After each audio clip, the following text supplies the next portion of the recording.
General, you ready? Yes, Chairman. Thank you. The subcommittee will come to order. Today we are taking a closer look at Arlington National Cemetery and the Department of Veterans Affairs National Cemetery Administration. We will examine the Department of the Army's indefinite suspension of military funerals with caisson support at Arlington. In 2022, caisson pulling military horses were dying because of the Army's failure to provide them with proper food, veterinary care, stables, and pasture land, which we absolutely will have discussions on. I want to acknowledge the General's willingness to sit down with me, sir. Thank you very much. You've answered quite a few questions that I had, and I look forward to moving into this committee hearing. In May 2023, Army suspended all caisson platoon operations, yet without any outside equestrian guidance, Army spent millions trying to resume those operations. The Army paid an instructor whose methods caused, from what we understand, more harm than good, resulting in injured horses instead of improvements. And the General, I know that you came in after that was occurred, and you've done amazing things to try to move that forward, so thank you. In December 2023, 7 months after Army suspended caisson platoon operations, the Army finally sought guidance from outside equestrian experts. Only then did the Army realize that it needed to change course substantially, leading to an indefinite suspension, unfortunately, of military funerals with caisson support. The Army has given us no estimated time date for when these operations will resume. Right after Veterans Day, it is important for us to remember the families and service members and veterans who are still waiting for their loved ones to be properly laid to rest in Arlington. And for over 200 years, our country has found a way to give our nation's veterans the proper horse-drawn burial they have earned. It is by far past time for the Army to make a priority of this once again. As a veteran myself who was raised on a horse ranch, this is a primary issue for this committee. The Army must do everything possible to stop wasting our money, taxpayers' money, and resume sustainable caisson platoon operations to provide our fallen brothers and sisters with military funerals they have earned. I look forward to hearing from Major General Trevor Bretenkamp today about the Army's plans to make things right. We will also hear from Admiral Kreitz about the Army's needs to do to resume sustainable caisson platoon operations. To ensure that Congress and the American people can get answers from the Army, Admiral Kreitz will testify on our second panel. During our second panel today, we will take a closer look at VA National Cemetery Administration's progress towards its goals of providing 95% of all veterans access to a reasonable burial option within 75 miles of their home. The NCA oversees VA's 155 national cemeteries located in 42 states, including Puerto Rico, and it's in the Veteran Cemetery Grants Program. The NCA awards grants to states, tribes, and territories for its establishment or expansion of state, tribal, and territory veterans cemeteries. NCA generally does a great job of identifying where new cemeteries and expansion of existing cemeteries are most needed, as well as maintaining its national cemeteries.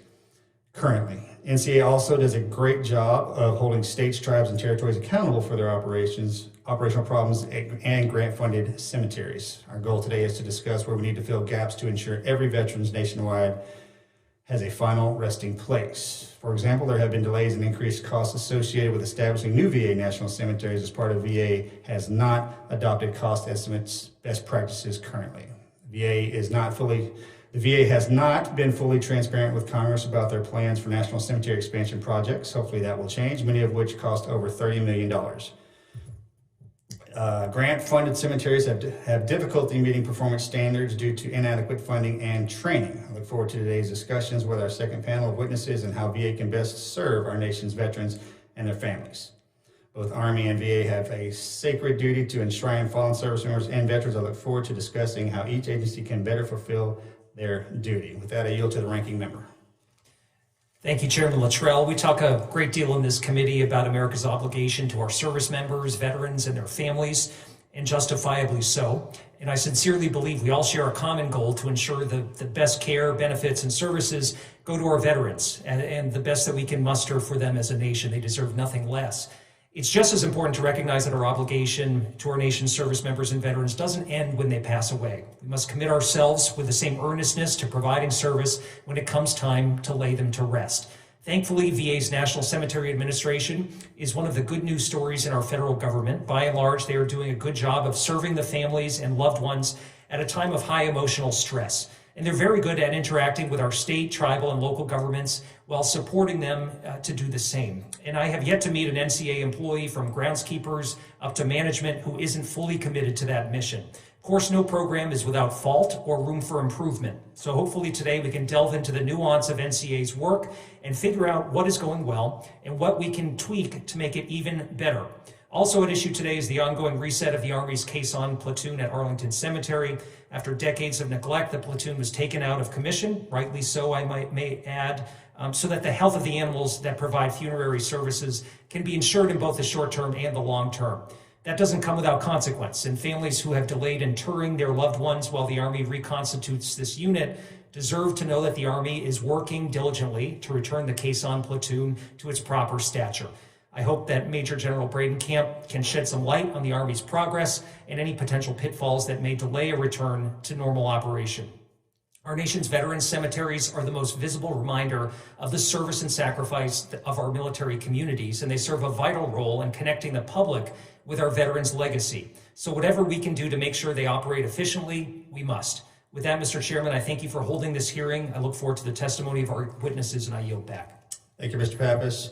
The witness on our first panel is Major General Trevor Bradenkamp, Commanding General Joint Task Force National Capital Region, U.S. Army Military District of Washington. General Bradenkamp, please stand and raise your right hand. Do you solemnly swear that the testimony you're about to provide is the truth, the whole truth, and nothing but the truth, so help you God? Thank you, sir. Let the record reflect that the witness has answered in the affirmative. General Bradenkamp, you are now recognized for 5 minutes to deliver your opening statement on behalf of the Department of the Army. Chairman Luttrell, Ranking Member Pappas, and distinguished members of the subcommittee, thank you for this opportunity to appear before you on behalf of the men and women of the United States Army on a matter that holds special significance for me, our service members, families, veterans, and our nation. That is, ensuring those who have served our nation are laid to rest with dignity and honor. Since 1948, the caisson platoon of the 3rd U.S. Infantry Regiment, the Old Guard, has carried deceased service members to their final resting place on the hallowed grounds of Arlington National Cemetery. The horse-drawn caisson funeral procession, a symbol of our nation's respect and gratitude, is one of the most recognized traditions in our military. Acknowledging the profound importance of the caisson, the United States Army is unwavering in its commitment to continuing this solemn duty for those eligible and rendering honors to those who have served our nation. We want to ensure that once caisson operations resume, eligible families can be assured we will never again have to cease caisson support. The challenges facing our program did not manifest themselves in just the last couple of years. They evolved over a long period of time due to deteriorating facilities, reduced pasture and turnout, resource constraints, and the atrophying of basic equine skills once resident in a larger portion of our Army. Essentially, we have had to completely restart our program. Therefore, the Army is taking a conditions-based approach to the resumption of caisson services. The Army's plan to return operations includes several key milestones that will set the conditions for continuous operations without future disruption. The milestones associated with this plan are focused on 5 key areas: facility renovation and land acquisition, horse procurement, horse health and fitness, horse and soldier training and assessment, and talent management. In my written statement submitted for this hearing, I have provided additional details for each. We have worked closely with recognized experts from the U.S. Equestrian Federation and the larger equine community to inform the development of our plan. We continue to leverage their expertise as we make incremental progress towards resuming caisson operations within Arlington National Cemetery. As the commander of the Military District of Washington, I am responsible for providing capability to support a state funeral, as well as to support each of the military service memorial affairs missions in Arlington National Cemetery. But we do prepare for this mission with a wide network. We work closely with Arlington National Cemetery to understand trends for the number of caisson-supported funerals per day, which informs our planning and resourcing requirements. Our highly qualified experts help to connect us to the larger equine enterprise and ensure our efforts are underpinned by U.S. equestrian standards. We also work through the Army Secretary and staff to inform updated policy and regulations for the larger military working equine enterprise.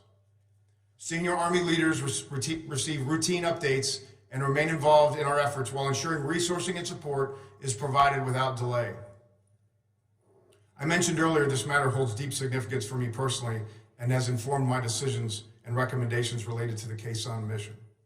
Both my wife and I come from military families, and we both serve in the Army. My parents are buried at Arlington National Cemetery, and my father's funeral was 3 months ago. He was eligible for caisson conveyance, but we elected to proceed with the service despite the caisson being unavailable, knowing his funeral would be conducted with dignity and include full military honors. The Army remains committed to resuming full and sustainable caisson operations at Arlington National Cemetery. While progress continues across our 5 key areas, much work remains. We must ensure caisson conveyance resumes in a way that maintains the dignity and solemnity of the service while prioritizing the well-being of our horses and our soldiers. We owe this to the American people and the horses entrusted to our care. Thank you again for the opportunity to appear before you on behalf of the men and women of the United States Army and for your generous and unwavering support for our outstanding soldiers, veterans, and their families. I look forward to your questions. Thank you, sir. The statement of General Bradenkamp will be entered into the record. We will now move to questioning, and I'll recognize myself for 5 minutes. General, so per our conversation that we had before the committee hearing started, you and I do realize that you brought into the situation that had been developing over multiple decades. I would like to know exactly where we are now and because in my mind, our caisson platoon should be the most elite organization on the planet. I think our service members are owed that. This football has been handed to you, and of course you're running it down the field, and non-military services is timed. And I know that eventually you will have to hand this off to someone else. But I want to hear how we are doing and when we can expect the caisson platoon to be reactivated for military services. Thank you for the question, Mr. Chairman. So we are on a good glide path to resuming operations. As I mentioned, the 5 key milestones that we are following to restart our program. The first one is facilities and land acquisition. So we have to renovate the 1906 historic stables on Fort Myer, and we have to procure adequate land and facilities to turn out the horses. Previously, we only had about 6 acres that belonged to the Army.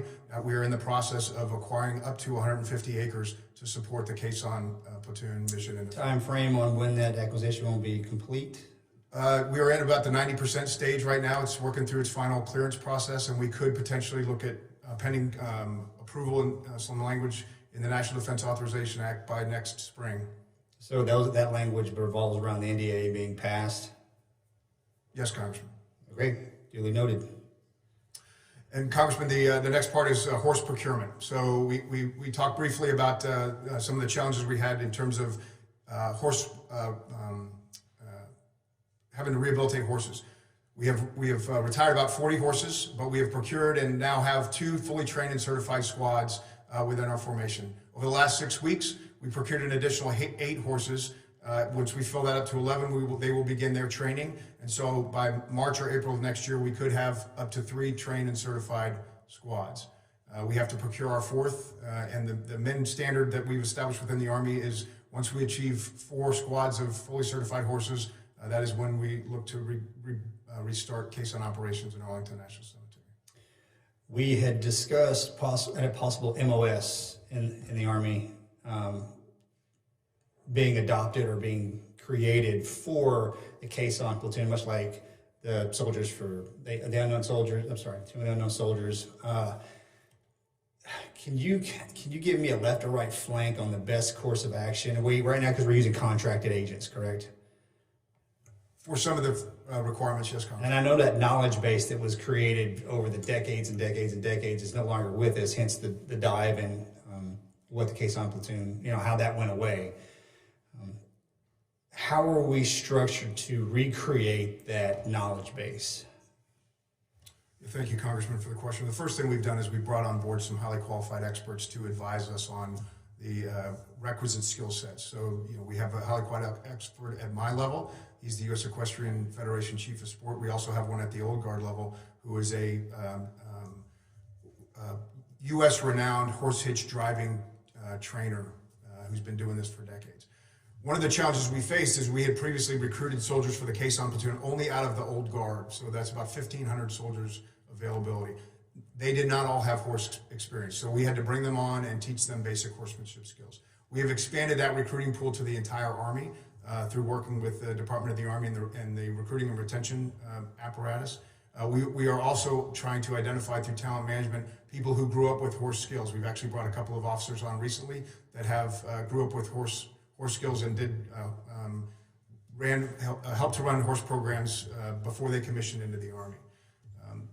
What we are also doing is looking at ways we can keep people in the formation longer. So you mentioned the MOS. So we are looking at the potential for creating an MOS that may allow soldiers to stay in the caisson formation longer. Challenges associated with that are, what is their career progression timeline? What is their professional development schedule? You know, we've done this with other formations. The U.S. Army Band Pershing Zone, who also falls under my purview, has that set up. So we are looking at ways we could potentially have an MOS that has an additional skill identifier that allows them to stabilize for longer than just a 2 or 3 year assignment. The other part is we're looking at the medical community. We've been working with the the veterinary and service organizations to identify enough large equine vets to adequately support the caisson mission.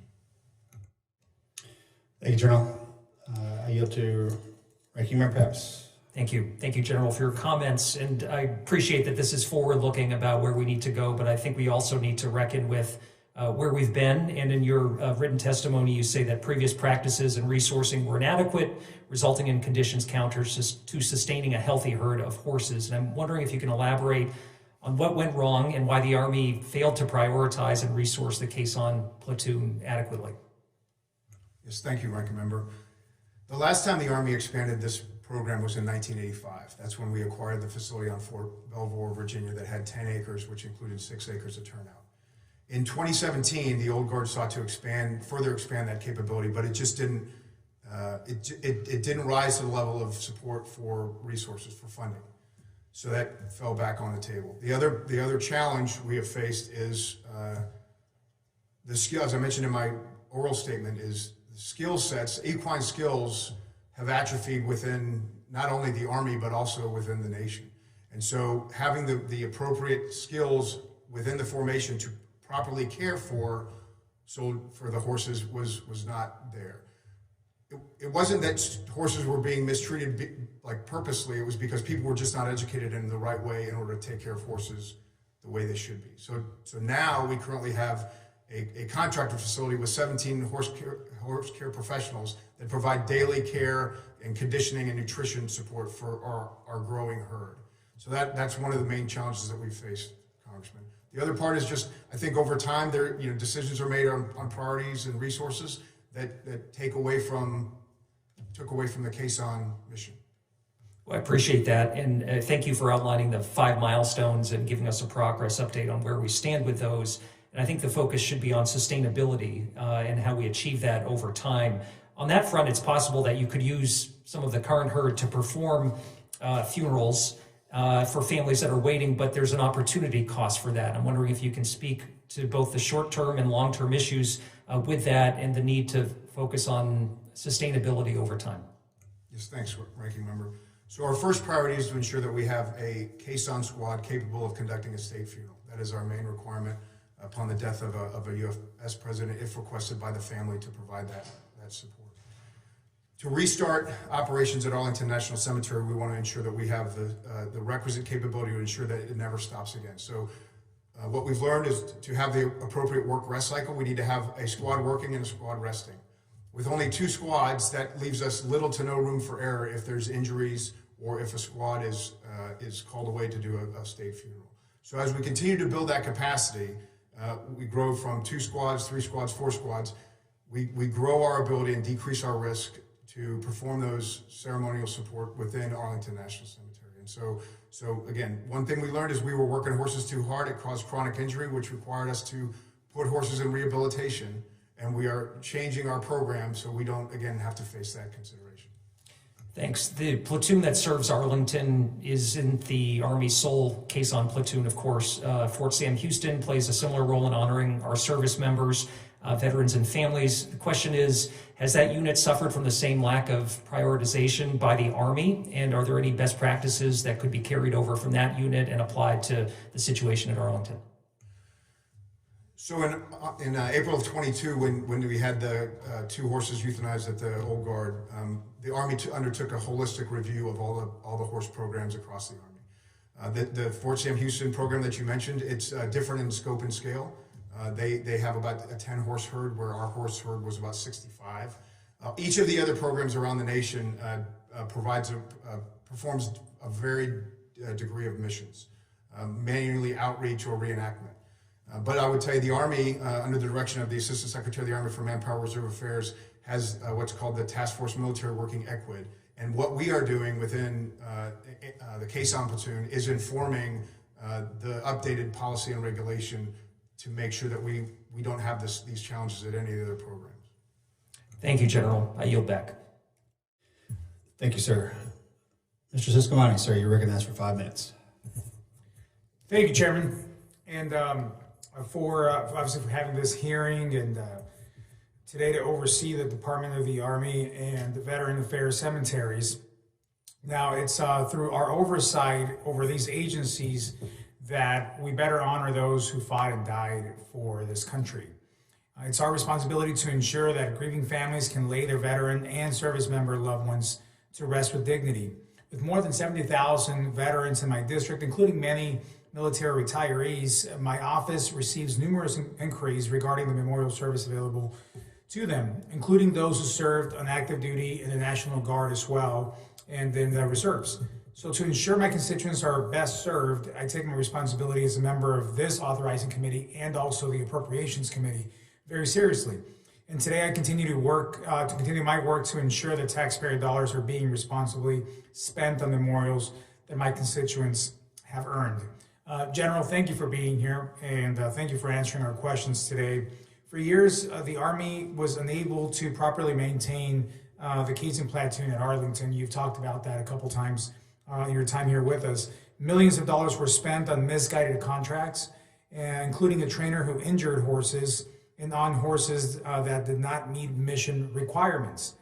How many more tax dollars does the Army need from Congress to get the platoon up and running again? Congressman, our requirements are contained within the current President's budget that's under consideration, and if passed, we'll ensure that we have all the resources we need to continue to move this program forward. Well, yeah, but let's talk dollars here. I'm an appropriator as well, so this is an important conversation for me. How many more horses do we need per squad, and what is the cost estimated per squad? So the cost estimated to procure a squad of horses, and that's from just the horses themselves and all the associated training, is about $900,000. Per squad? Per squad. And how many squads? So we currently have 2 that are fully trained and certified. We've procured 8 of 11 of the 3rd squad, and we will begin procuring for the 4th squad shortly. Thank you. And just one more question on this. Not only do we obviously want to ensure the well-being of the squad in terms of the operation as well, but we want to ensure that you provide for the well-being and health of these horses as well. What changes is Army implementing to ensure that it purchases mission-ready horses and takes proper care of them? You mentioned just a little bit ago about ensuring that those that grew up with horses, that have that history with them, takes care of it. But obviously this was a concern that we saw before. We don't want to see horses getting injured or mistreated in this process. So what are the specific proper steps that the Army is taking on this? Congressman, in terms of horse procurement, we've brought into our organization a highly qualified expert, a gentleman named Jim Westbrook, who's been doing horse hitch driving and training for more than 4 decades. He along with his network of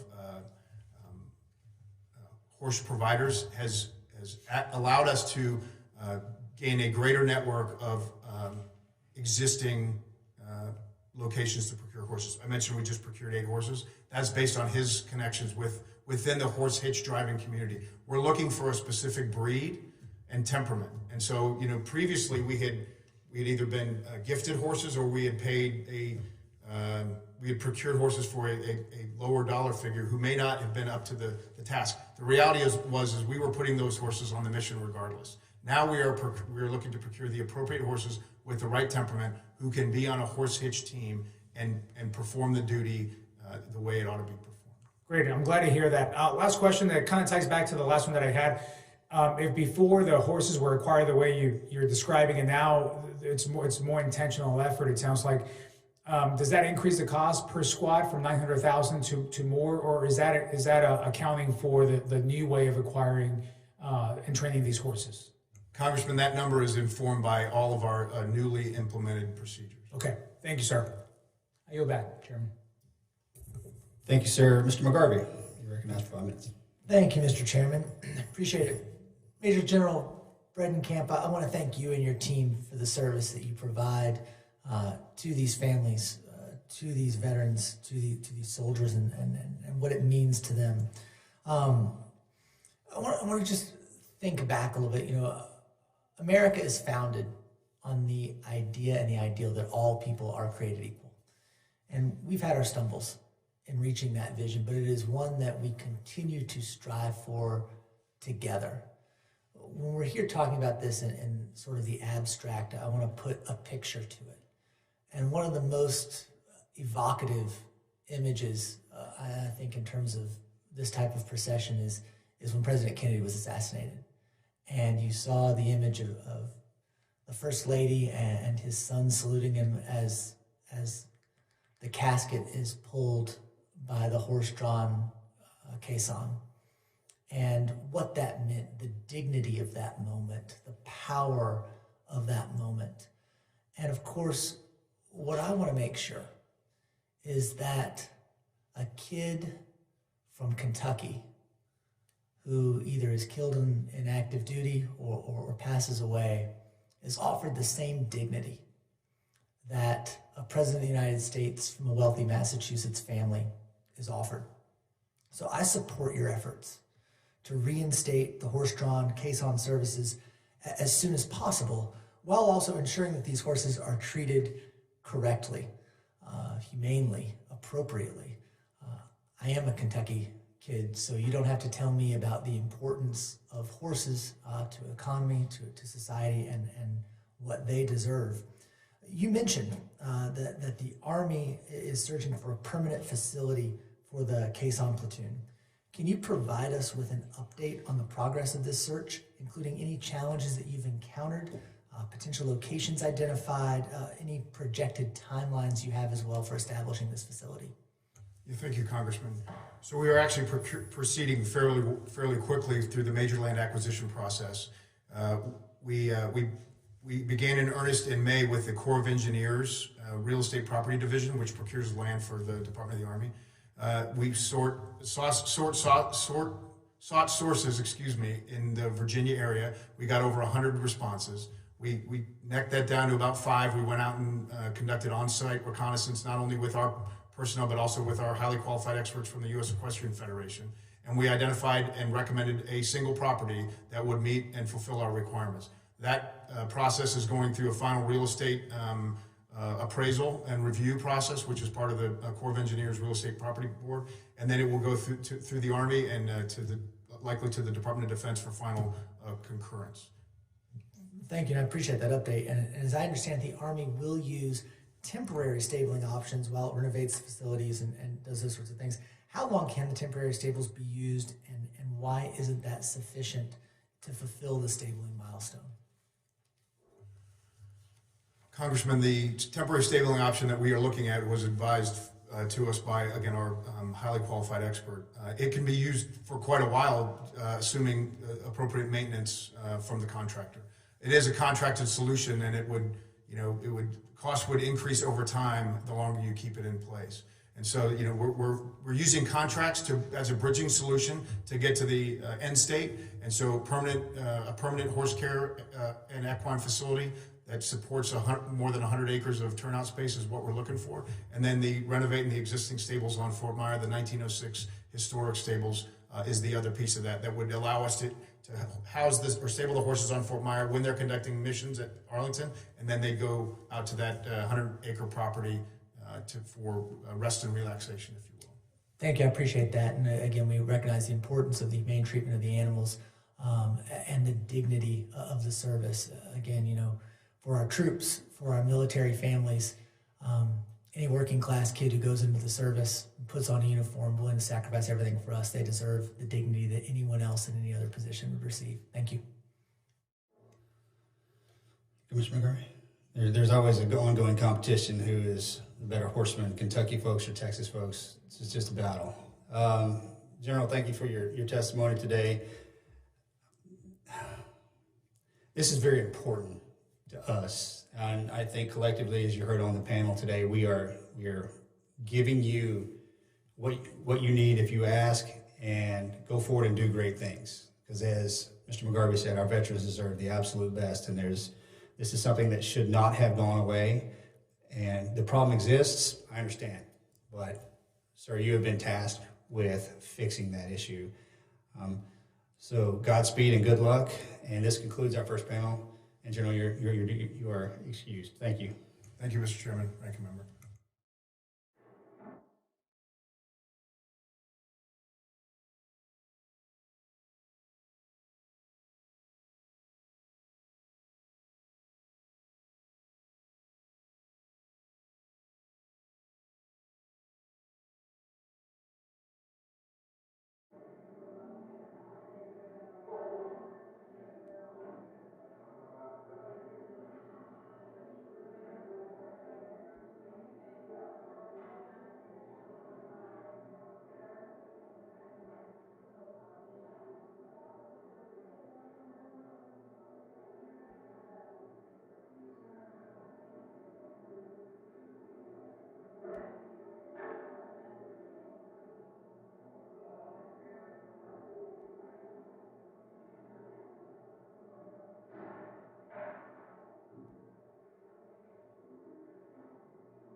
You guys ready? You look ready.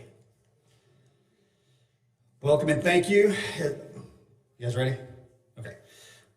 As I noted before, our second panel includes Admiral John Kreitz, correct? All right, outstanding. An equestrian expert who is testifying in his personal capacity about Army's efforts to resume caisson platoon operations at Arlington National Cemetery. Our second panel will also focus on the Department of Veterans Affairs. Our lead witness from the VA is Mr. Ronald E. Walters.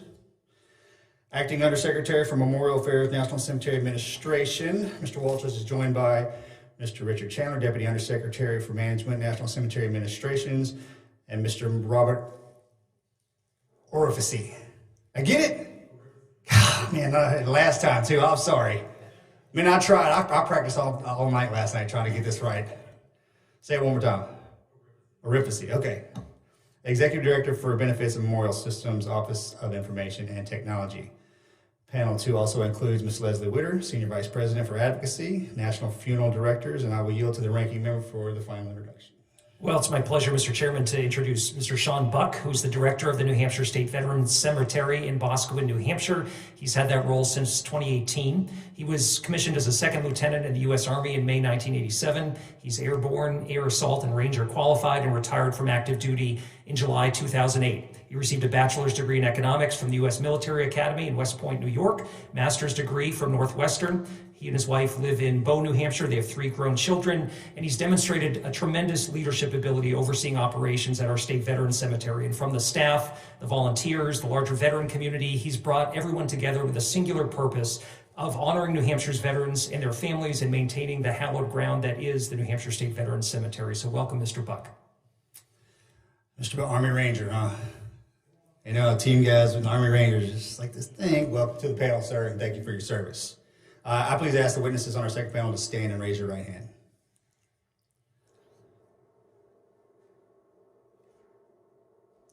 Do you solemnly swear that the testimony you're about to provide is the truth, the whole truth, and nothing but the truth, so help you God? Thank you, and let the record reflect that the witnesses have answered in the affirmative. Please be seated. Admiral Kreitz, you are now recognized for 5 minutes, sir, to deliver your opening statement.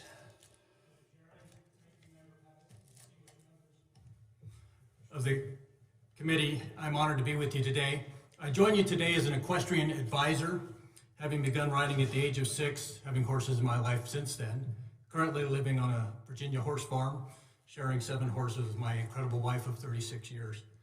My equestrian path was somewhat unusual in that I initially left horses at home at the age of 18 to enlist in the U.S. Navy, serving as a machinist mate on USS Nassau, LHA-4, before 2 chief petty officers pushed me down the path to be an officer. I ultimately retired from the Navy after over 37 years in uniform, being blessed to lead thousands of amazing men and women afloat and ashore. And during my wife's and my Navy journey, we moved back and forth across the country, pulling a horse trailer, living in and participating in equestrian activities in 8 states, ultimately settling here in Virginia. Beyond owning and riding and loving horses for nearly 55 years, I have served on the board of the United States Equestrian Federation, the national governing body for equestrian sport, for the past 4 years and continue to serve today. And I also am a Federation Equestrian International, FEI, a licensed dressage steward, and a licensed U.S. Equestrian Federation dressage technical delegate, officiating at competitions both nationally and internationally, by way of showing I'm very much involved in the horse world. I first became involved with assisting the Old Guard's caisson platoon in July 2023, after learning of the extent of the horse welfare, personnel, training, and equipment issues facing the unit. I reached out to Major General Breedenkamp offering my support, which he enthusiastically accepted.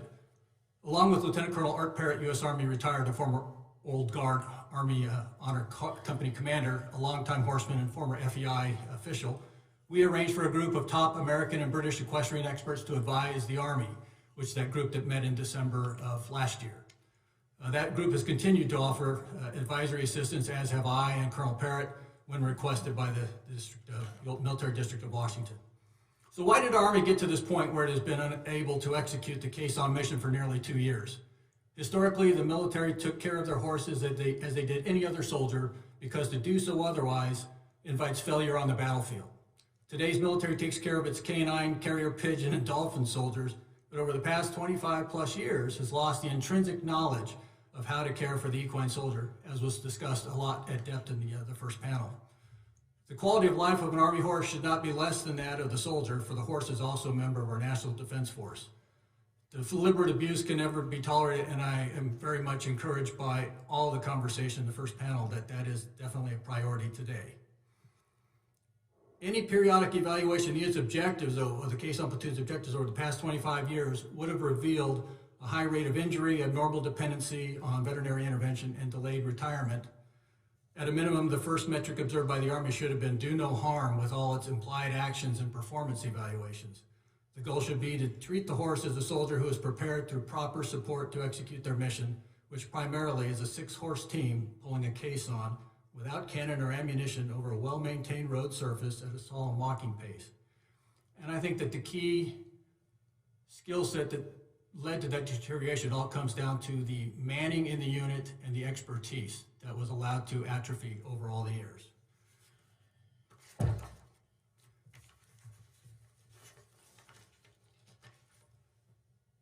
Prior to 1959-1974, the Army had a leader such as CW4 John McKinney, who led the unit during that entire time and was an equestrian expert. He is the last commissioned officer to serve for a long term in the unit as an equestrian expert. In fact, the historical barn is named in his honor, dedicated in his honor. So that we have had a spreading ignorance of horses by unit leadership ever since, and that is what needs to be solved. The Army is working to do that. From my first meeting with General Greencamp, he understood that it was apparent that the culture needed to change, they needed to develop expertise. But I think that that could be done faster, and I'd like to address some questions on that from you all later. But the key things that have to be accomplished that haven't been over the last couple of years is getting the doctrine in place, fixing the manpower and the structure, which hasn't happened, frankly, fast enough. It has taken an inordinate amount of time to implement a synchronized comprehensive training program. Likewise, there have been numerous unnecessary equipment purchases, poor civilian personnel selections, and costly contracts, which you all have discussed earlier. I believe the Army sincerely desires to fix most of the issues now facing the program, but it will not succeed without a core group of permanently assigned military officer equestrian experts, like CW4 John McKinney, implementation of an effective Army equestrian program doctrine and policies, an operational synchronized training program, permanent civilian direct hiring authority, and more effective contracting processes.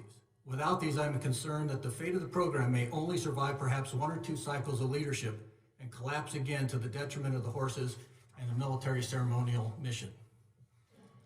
To avoid a continuation of the path which has resulted in the enormous amounts of tax dollars being spent and the long-term denial of earned honors, the Secretary of the Army would be well advised to develop a plan based on existing historical documents, tempered with modern innovations and current safety concerns for both horse and soldier, to accomplish and sustain long-term within a reasonable budget the stated mission with a military staff. This plan needs civilian staffing on a temporary basis to establish an education baseline, horse and rider training programs, stable facilities, horse procurement, and equipment selection, but should transition quickly to a military program with the appropriate position staffing and training and with limited civilian support. And the Army is going to need additional authority to do that quickly and more effectively. Thank you again for the opportunity to appear before the committee. I look forward to your questions. Thank you, Admiral. The representative, Admiral Kreitz, will be entered into the record. Mr. Walters, you're now recognized for 5 minutes to deliver your opening statement on behalf of the Department of Veterans Affairs. Good morning, Chairman Luttrell, Ranking Member Pappas, and members of the subcommittee. Thank you for the opportunity to appear before you today to discuss the Department of Veterans Affairs National Cemetery Administration. Accompanying me today are Richard Chandler, NCA's Deputy Undersecretary for Management, and Robert Orifici, Executive Director for Benefits and Memorial Services, Office of Information Technology. Throughout the 118th session, we appreciate the interest and engagements we've had with your staff and the committee's commitment to our nation's veterans. NCA memorializes our nation's heroes and provides perpetual care for more than 5 million grave sites. We maintain 155 national cemeteries as national shrines. Nearly 4.1 million veterans from the Revolutionary War to the present are interred in national cemeteries. There are 5.4 million veterans and their family members buried in our hallowed grounds. Last year, we interred more than 134,000 veterans and eligible family members. Families who interred their loved ones last year reported 99% satisfaction with the appearance of the cemeteries and 97% satisfaction with the quality of service provided by cemetery personnel. Additionally, NCA provided more than 325,000 headstones and markers and prepared more than 625,000 presidential memorial certificates. Each day, the men and women of NCA strive to fulfill our mission, and their efforts continue to be extraordinary. But perhaps even more poignant, the men and women of the National Cemetery Administration give direct support to grieving families in their most difficult times, with the unwavering promise to care for their deceased loved ones in perpetuity. At the committee's request, today's hearing focuses on providing a dignified burial option to 95% of veterans within 75 miles of where they live in the United States, establishing and expanding national cemeteries, highlighting our Veterans Cemetery Grants Program, and sharing our ongoing efforts to modernize our technology. In expanding or establishing national cemeteries, we follow established processes. For example, we routinely analyze interment data and veteran population trends in advance of depletion to identify when to expand cemeteries. Just this past weekend, we dedicated a new urban cemetery, St. Albans National Cemetery in Queens, New York, and 2 new rural national cemeteries are projected to open over the next 2 years. In fiscal year 24, we added over 180,500 interment sites alone, which means that more veterans and their families can continue to be served in their local communities. However, we cannot meet our 95% goal alone. We also rely on our strong partnership and collaboration with states, territories, and tribal organizations through the Veterans Cemetery Grant Program.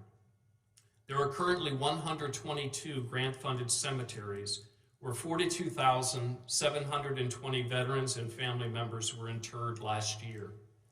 Over $1 billion has been awarded since the program's inception in 1978 to establish or expand or improve these cemeteries. Finally, we continue to modernize NCA's information technology systems. NCA has leveraged digital data to automate pre-need eligibility determinations by eliminating queuing for cases that meet certain criteria. We will automate the application process for presidential memorial certificates and will eventually expand to automate other benefit applications, such as headstones and markers, using this technology. Technological innovations also improve how we memorialize 10 million veterans through our online Veterans Legacy Memorial. We expanded this platform last year to many private cemeteries and DoD cemeteries, including portions of Arlington National Cemetery. We are also exploring ways to involve living veterans in preserving their own legacies by sharing photos, stories, and other mementos with us before they pass away. In conclusion, thanks to your support, we will be able to provide more care and more benefits to more veterans this year than ever before. Your commitment to NCA reflects your understanding of our enduring mission. Mr. Chairman, thank you for inviting me to speak with the committee today, and I look forward to your questions. Thank you, sir. The written statement of Mr. Walters will be entered into the hearing record. Mr. Witter, you're now recognized for 5 minutes to deliver your opening statement on behalf of the National Funeral Directors Association.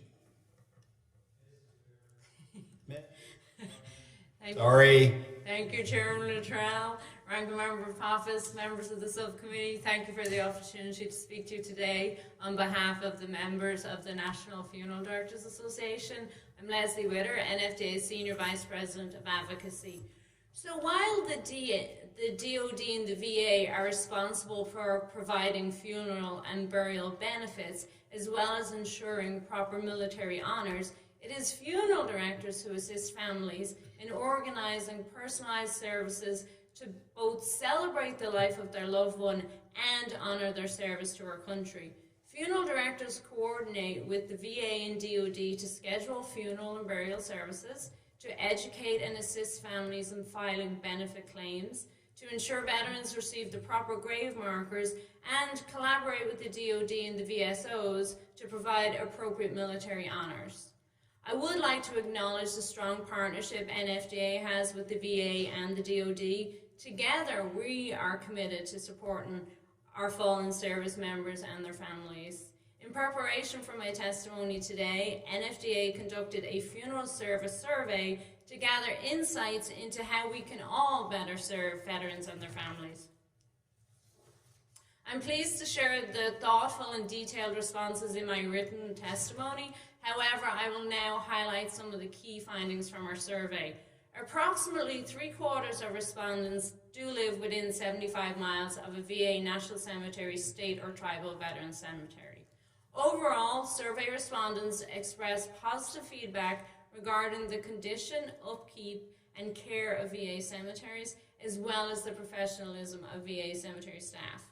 While the NFDA and VA collaborate closely to educate funeral directors about funeral and burial benefits, our survey indicates a discrepancy between knowledge of government resources and ease of use, with only 11.6% of respondents finding it easy to find the information on the VA or NCA website. So NFDA urges the VA to enhance its educational outreach to veterans and their families well in advance of any immediate need, ensuring that information is proactively shared and that expectations are clearly communicated and fully understood from the beginning.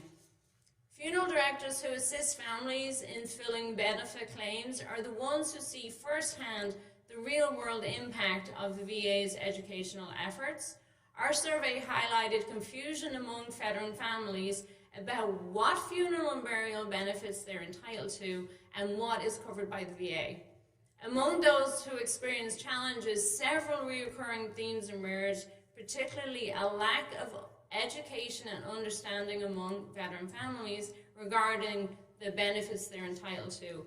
And while NFDA is encouraged that less than 25% of families have problems assessing benefits, it's funeral directors who spend a great deal of time working with families to help them through a tiresome and burdensome process. NFDA would like to see the VA improve the speed and ease of receiving funeral and burial benefits. Another recurrent issue that emerged was difficulty in obtaining complete and accurate records, such as missing or incomplete DD-214s.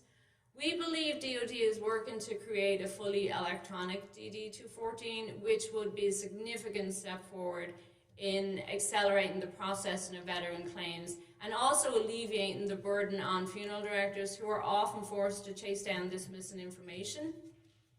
Another area where funeral directors have experienced significant problems is when working with families impacted by delays when trying to schedule burials at Arlington National Cemetery. Almost half of respondents have arranged a funeral at Arlington in the past 5 years, but of those, only 1/3 of respondents said it was either very easy or easy to schedule the services. NFDA encourages the DoD to review and refine its processes for scheduling burials at Arlington National Cemetery and urges Arlington to collaborate closely with funeral directors to work together to address the challenges faced by both funeral professionals and grieving families. In closing, I would like to express my sincere gratitude for the opportunity to testify before you today on behalf of Funeral Service and NFDA. I hope my testimony provided valuable insights, and I'm happy to address any questions you may have. Thank you. The written statement of Ms. Witter will be entered into the hearing record. My apologies once again. Mr. Buck, sir, you're now recognized for 5 minutes to deliver your opening statement on behalf of the New Hampshire State Veterans Cemetery. Thank you very much, sir. Chairman Luttrell, Ranking Member Pappas, and distinguished members of the subcommittee, really grateful for you having me here today. Mainly, I want to brag a little bit about the staff at our State Veterans Cemetery. They're dedicated servants and employees. Some are veterans, both past and present. They're the backbone of the New Hampshire State Veterans Cemetery, and they do a great job of honoring our veterans and our community. We conduct just under 1,150 burials a year, and they do every single one of them, as well as all the groundskeeping and everything. I only have a staff of 5 full-time maintenance folks, and they are really, truly amazing folks. I also want to acknowledge the Veterans Cemetery Association. It's a group of, not all veterans, but folks that just are interested in the cemetery. They're volunteers, and honestly, volunteers, if the staff's the backbone, volunteers are the lifeblood. We have volunteers that come all the time. In fact, we had 100 of them at the Veterans Cemetery yesterday, taking flags away from graves. The Veterans Cemetery Association raises funds. They've built a learning center to educate the community about the contributions of New Hampshire state veterans. And they've also built a memorial walkway, which in my estimation is second to none. It's just a true tribute. Over 100 benches and monuments that wander through the woods of New Hampshire. It's awesome. I want to acknowledge the Veterans Cemetery Grants Program, an excellent state-federal partnership. They communicate with us well. In fact, we're currently undergoing a $5.3 million expansion, which is going to add 10 years of cremation burials, both in-ground and columbarium. The breaking of the ground will start this month, and they communicate with us well. They're pretty easy to work with, and they have quarterly updates for all state and tribal veteran cemeteries, and I want to give them a shout out. They really do a great job. I want to also comment about the Burial Equity for Guards and Reserves Act. The New Hampshire State Veteran Cemetery is one of the first states to implement the Burial Equity Act, thanks to the great work of our legislative members as well as others. We've, since June 1st, 2022, we've conducted 97 burial equity interments, of which 16 of them are dependents. It's been a very important program in the state of New Hampshire because in New Hampshire, we don't have a tremendous active duty presence. So most of the time you see somebody in uniform, it's a member of the Guard or the Reserve component. And I think it's important that we honor those folks that serve our country and our communities as well. One thing I do want to highlight is from time to time, military honors is difficult. Generally, only 2 service members are sent to the Veteran Cemetery from the branch of service. There have been times in the past couple of years where a branch is only able to send 1 service member. Fortunately, we've been able to supplement because we have a retiree named Master Sergeant Lee Hurdle, who's a bugler, who's played taps at over 7,000 military services, and he will often step in and help with the flagfold if the service is not able to send 2 requisite folks. There has been some reductions in, particularly the Air Force reduced their staffing. The Air Force the honors is done by the Air National Guard, and they're excellent. They do a fantastic job, but their numbers have dwindled recently. And so it's a tougher challenge for them to cover every funeral in New Hampshire as well as Western Maine and some in Vermont. So they're tested. And in my estimation, this is the least we can do for our veterans is have 2 well-trained uniformed service members to conduct military honors and present a flag to the military, to the family. And the other thing that I think about when we're conducting honors is that's a new opportunity that we're going to see a community member, it's their first time seeing a military service. It's a young person's first time being exposed to the military. And so I think the importance of this military flagfold and presentation and the playing of taps is critical to both recruiting, retention, and the civil military relations at the Veterans Cemetery. So that's the one issue that I would bring up. I think that in general, the branches are dedicated, but I do know that they also have a lot on their plate and they have a lot of taskings and things like that. And so from time to time, I'm not sure it's their top priority, and I'm not sure it's able to be their top priority. So that's the one thing I wanted to bring up in front of this committee, because I do think that ensuring that 2 well-trained military members present the flag, play taps, and give these veterans the exact honors that they've earned and that they deserve. And with that, I'm open to any questions that you may have, and I really do appreciate the opportunity to testify before this committee. Thank you, sir. The written statement from Mr. Buck will be entered into the hearing record. We'll now move to questioning. I recognize myself for 5 minutes. Mr. Walters, when we do an expansion for VA National Cemeteries, because I'm unaware that we were doing any expansions, and just giving kind of the dollar signs of what that looks like for expansion, is that something that you passed up to the Secretary and the Secretary should be informing Congress, or is that something that you inform Congress directly of cemetery expansions, which I understand we need them, but information flow is very important because taxpayers are going to pay for that. And so my question is, because I was unaware, how does that information flow happen? Well, sir, thank you for the question. Of course, if the expansion involves a major construction project, it would be part of our budget requests, and there would be a prospectus in the budget that would outline cost and scope of the expansion. So those three cemeteries, I'm assuming now that was in, again, I may have missed it, which I'm going to go back in and double check. I'm sorry, sir, I'm not sure which three you're... I'm sorry, I must have missed when we were doing the markup and the budget line came out for the next fiscal year. Was the dollar sign for the new cemeteries involved in that budget line? No, sir, there was not any funding included in the fiscal year 25 budget request for new cemeteries. We have... One of those, I thought you said there's two new cemeteries that are going to be activated. Yes, sir, I'm sorry. I'll clarify. We have 2 additional rural cemeteries that will be opening in fiscal year 26. They are currently under construction. Where'd that money come from? They are both major construction projects, so they were included in the budget. So they were on the budget line. Oh, I'm sorry, they were minor construction projects. I tell you what, catch me after class. We need to chat. Okay. Okay, thank you, sir. Yes, sir, you bet. Mr. Orifice, I'm going to go on what Ms. Witter said about recognition. There was an issue with our service member, our veteran community, having issues navigating the VA's website for burial process. Did I say that right, Ms. Witter?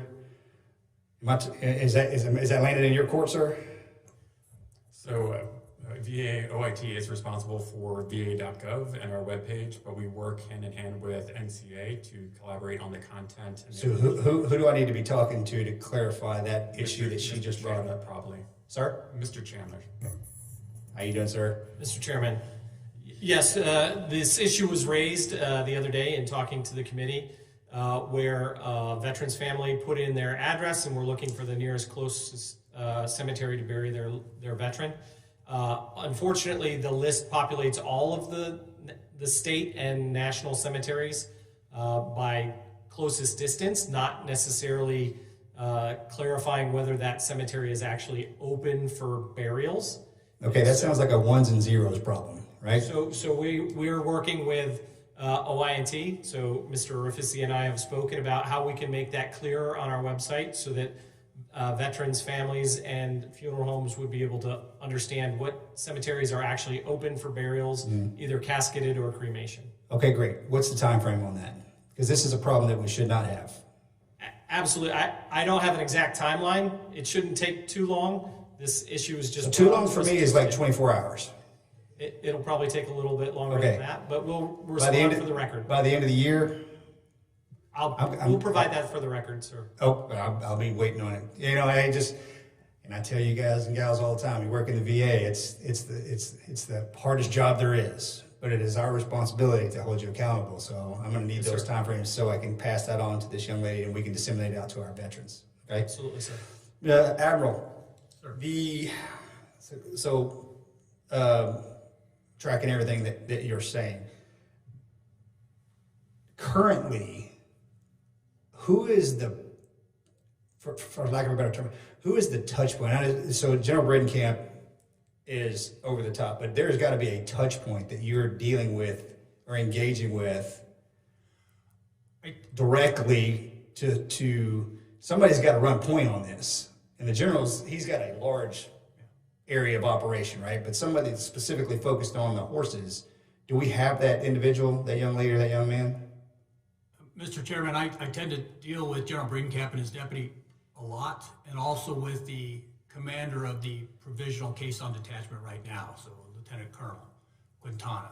So he, as the military commander of the unit right now, is who we interact with the most. They are trying to establish some civilian government service individuals to have be a program manager. I would maintain that they should have some long-term military officers in the unit structure. Correct. So from my understanding, that doesn't happen. That's currently not happening and contracted. Right. They currently aren't doing it, so they're relying on contract support for most everything, which is necessary for now. But the key is if you don't get a more permanent long-term unit structure in place, the longer you wait on that, the longer you're going to have to rely on contracted and other Gotcha. stuff. Okay, so it's our job to figure out when that transition is going to happen. Thank you very much, sir. Mr. Pappas, I yield to you, sir, for 5 minutes. Thank you, Mr. Chairman. Mr. Buck, thanks very much for making the trip down from New Hampshire. We appreciate your comments. And you mentioned the Burial Equity for Guards and Reserves Act and gave us a status update on how many burials you've seen under that act. I'm wondering if you have any feedback from your colleagues across the country in terms of other states that have interred members of the Guard and Reserve who might not meet that strict definition of veteran, but who deserve the honor no less. Yes, sir. Thank you very much for the question. 20 states currently bury members of the Guard and Reserves. Each one has a little bit different rules and regulations for how they run the program, and 5 tribal cemeteries bury members of the Guard and Reserves. I will say that probably the biggest challenge is we have to set up our own supply chain to order the headstones and the niche markers to match what is currently in our veteran cemetery. So for us, we just went to the exact same vendor that is used by the VA, and we set up an individual supply chain for the state of New Hampshire, and we order those headstones, and that's all. The headstones and the markers are all paid for by the state of New Hampshire. We appreciate your leadership in helping us get that bill through. I think it's an important step forward. Now, regarding the Veteran Cemetery Grant Program, can you tell us a little bit about your interactions with the National Cemetery Administration in accessing those grants? Are they responsive and helpful? Would you say those experiences are typical among your peers? Have you heard of any problems? Honestly, I can say no, that we haven't heard of significant problems. They reach out early. So as we start to approach 4 years of space left for any type of burial, that's a little before that you submit saying, hey, we're going to need a new expansion. And they reach out to us and they'll assign a project manager to us that shepherds us through the process. They do, frankly, a tremendous job. And I from my experience, no veteran cemeteries had issues, but that doesn't mean it doesn't. I'm not certainly aware of all the expansions that are done in other veteran cemeteries, but in mine, it's been very straightforward and clear. And frankly, some of the issues I've had have been on my end. You know, sometimes I'm not able to get all my ducks in a row, and there's a lot that happens that I have to do internally from the state of New Hampshire. But it hasn't shown itself to be an issue, and they're always super helpful. I pick up the phone or email them, they respond right away. So I have nothing but praise for the Veteran Cemetery Grants Program. And has the grant level proven adequate to be able to meet your needs in terms of maintenance and expansion? Absolutely. The level meets our needs for burials. Their goal is to do a 10-year expansion so that they're not coming back all the time, so that we should be good for 10 years. Again, based on current burial rates. You never know when that's going to change. And then all the additional things that go with the watering stations, the gardens, all the things that go with making that beautiful. We do not shortcut anything, nor do we add anything additional. I think it's an efficient program. You mentioned in your testimony concern about honor guards and not always having 2 individuals there from the services to make sure that the funeral is able to proceed in the fashion that you would hope. I'm wondering if that's a regional concern or if you're hearing that from colleagues across the country. Good question. I did call down to a national cemetery because I wanted to see if it was similar to them. And I think it is similar because it's handled differently by branch. Just real briefly, in New Hampshire, the National Guard takes care of the Army and the Air. The reserves take care of the Navy. So the reservists from around the state get as they're available, but it's not their duty. It's if their civilian job if they have time, and so it's a coordination effort with them. The Marine Corps handles centrally out of Quantico, and they usually send active duty Marines that are assigned to a reserve detachment in New Hampshire. And the Coast Guard sends up active duty Coast Guardsmen from the closest base. Usually for us, it's in Massachusetts. Okay, thank you for clarifying that. Ms. Witter, you mentioned concerns about just the ease of finding information about funeral options, and we heard from Mr. Chandler a little bit more about efforts to improve the website about whether cemeteries are actually open for burial or not. But with that number that you mentioned, 11.6% finding it easy, it seems like that issue would go beyond just that specific issue about whether cemeteries are open or not. Can you describe any other challenges that people might encounter along the way in terms of finding the information that they need?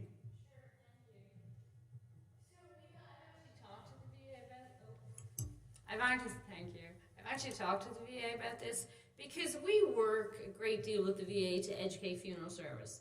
In fact, 2 weeks ago, we had a convention where all the branches of the military, DOD, everybody, the VA, everybody got together and they came and they met with like 6,000 of our members. They have a huge military presence every time we have a convention. We have classes, we have webinars, we do a lot to educate funeral service, so we're good there. But even funeral directors, when they go on the website, which NFDA links directly to Military OneSource, so it's the most up-to-date information. Even when our members go there, they struggle with it. It's not them I'm worried about. It's actually the family members. And I think what happens is, if you use a case of like, somebody signs up, they join the military when they're 18, by the time they're 60, do you think they really remember a conversation they had about what benefits they're entitled to? So what we found is a lot of the military members and their families actually believe that they're entitled to all these funeral and burial benefits that they're not entitled to. They think everything's 100% paid. I have several quotes from people on our survey. Many veterans believe that their funeral will be 100% covered because they're a vet. The problem with that is, it's not the VA sitting there telling a grieving family, oh sorry, you gotta pay a bill. So for years the veteran has believed one thing, and then at that time of need when the family is grieving, that's when they're told that the VA is not covering those benefits. That falls on the funeral director. So what we recommend is that early in the process, beforehand, when the family is not grieving and struggling to deal with that, that's when they should know about the benefit. So I think we need to start targeting to an earlier point. And I understand why the first thing you see on the VA websites about benefits is not about death benefits. I get that's not something people want to see first up, but it's a reality. So we need to find a way of better educating families. Thanks for that feedback. I yield back. Thanks, sir. Mr. McGarvey, you're recognized for 5 minutes, sir. Thank you, Mr. Chairman. I want to thank you all very much for being here today, sharing your testimony with us. Mr. Walters, I am really inspired to hear the many examples of how your administration has prioritized increasing veteran trust and investing in innovation. Pilots like the Green Burial Initiative in Colorado, California, and Florida, programs like the Veterans Legacy Memorial Interactive Biographical Database. I think these are great examples of an innovative response approach to honoring our fallen veterans. I'm a big believer in innovation in the VA. We'll talk more about this as this Congress continues, the next Congress goes, but I love what you guys are doing. Additionally, I think you guys working to streamline eligibility determinations and scheduling burials through the transition to the Memorial Benefits Management System, it shows an investment in building stronger trust among veterans and their families. So I want to thank you for that. There's a cemetery that's back in my district, Greenwood Cemetery, a great place that had gone forgotten for far too long, in some senses for some of the wrong reasons as well. And some of the organizations that are supporting these, like Friends of Greenwood Cemetery, they're run by nonprofits. They're volunteers without grant funding from NCA or its partners. So my question is, for some of our local cemeteries like this back in our districts, or for some of their supporting organizations, how can you receive support from NCA and its partners? And for any of those groups watching, what would you tell them about how NCA can help and who they can talk to? Thank you for the question, sir. At this time, we do not have the authority to provide grants or other types of funding for cemeteries that have not been established through the grant program. We do have restoration efforts that we sponsor at various cemeteries throughout the country, particularly those in underserved communities, where we have experts from NCA that take their time to go to these locations and provide advice and recommendations for how best to bring the cemetery up to standard or to help out. So I think the best thing to do at this point for those types of cemeteries would be to contact us at NCA, and we'll get them on the schedule for these types of efforts. Thank you. I appreciate that. Because when we think about our veterans, honoring the men and women who served us, it's so important that they all rest in dignity and power. For someplace like Greenwood Cemetery in particular, I think it's just worth noting it's for our Black veterans, and for far too long, places like that have been overlooked. And when you think about the fact that Black veterans have fought in every single American conflict, including the 9,000 who fought in the Revolutionary War, 1 million veterans who fought in World War II, who gave their lives in many instances for the ideal and ideas of America we didn't always live up to. As was written, fighting Hitler abroad and fighting Jim Crow at home. I think they can use a little help, and it'd be great for us to provide that. Thank you. Sir, if you could provide a contact information for that cemetery, we'd be happy to reach out. Thank you so much. Mr. Chairman, I yield back. Thanks, sir. Mr. Lansman, sir, you're recognized for 5 minutes. Thank you, Mr. Chair. Thank you, everyone.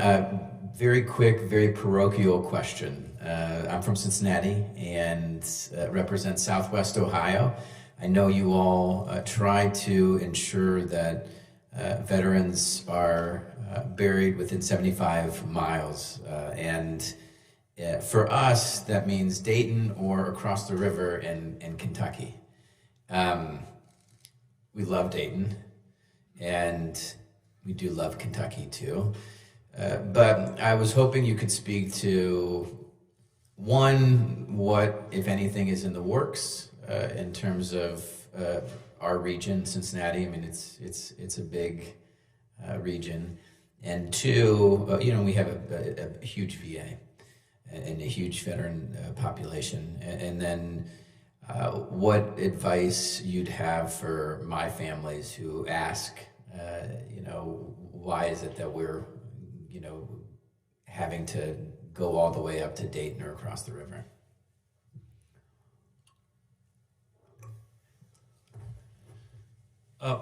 Thank you for the question, sir. The 75-mile criterion is a national strategy, and it is one that has been in effect for many years. Unfortunately, there are instances in which either geography or other impediments will make it more difficult for certain veterans and families to access cemeteries. At this point, we are focused on completing the 18 national cemeteries that we currently have in development as part of that 75-mile strategy, and then we'll work from there to see if there's an amendment to the policy that's needed. Off the top of my head, I don't recall if there's grant-funded cemeteries in that area, which are also an opportunity for veterans to take advantage of burial benefit. Yeah, so maybe we could work together, or you could, somebody could circle back with my team or me on Cincinnati in Southwest Ohio, and what I should be advocating. This is really me asking you what's in the works, if anything, and if not, what should I be pushing for as a way of ensuring that folks don't have to drive so far? Understood. Of course, we'd be willing to work with you, sir. Okay, thank you. Sure.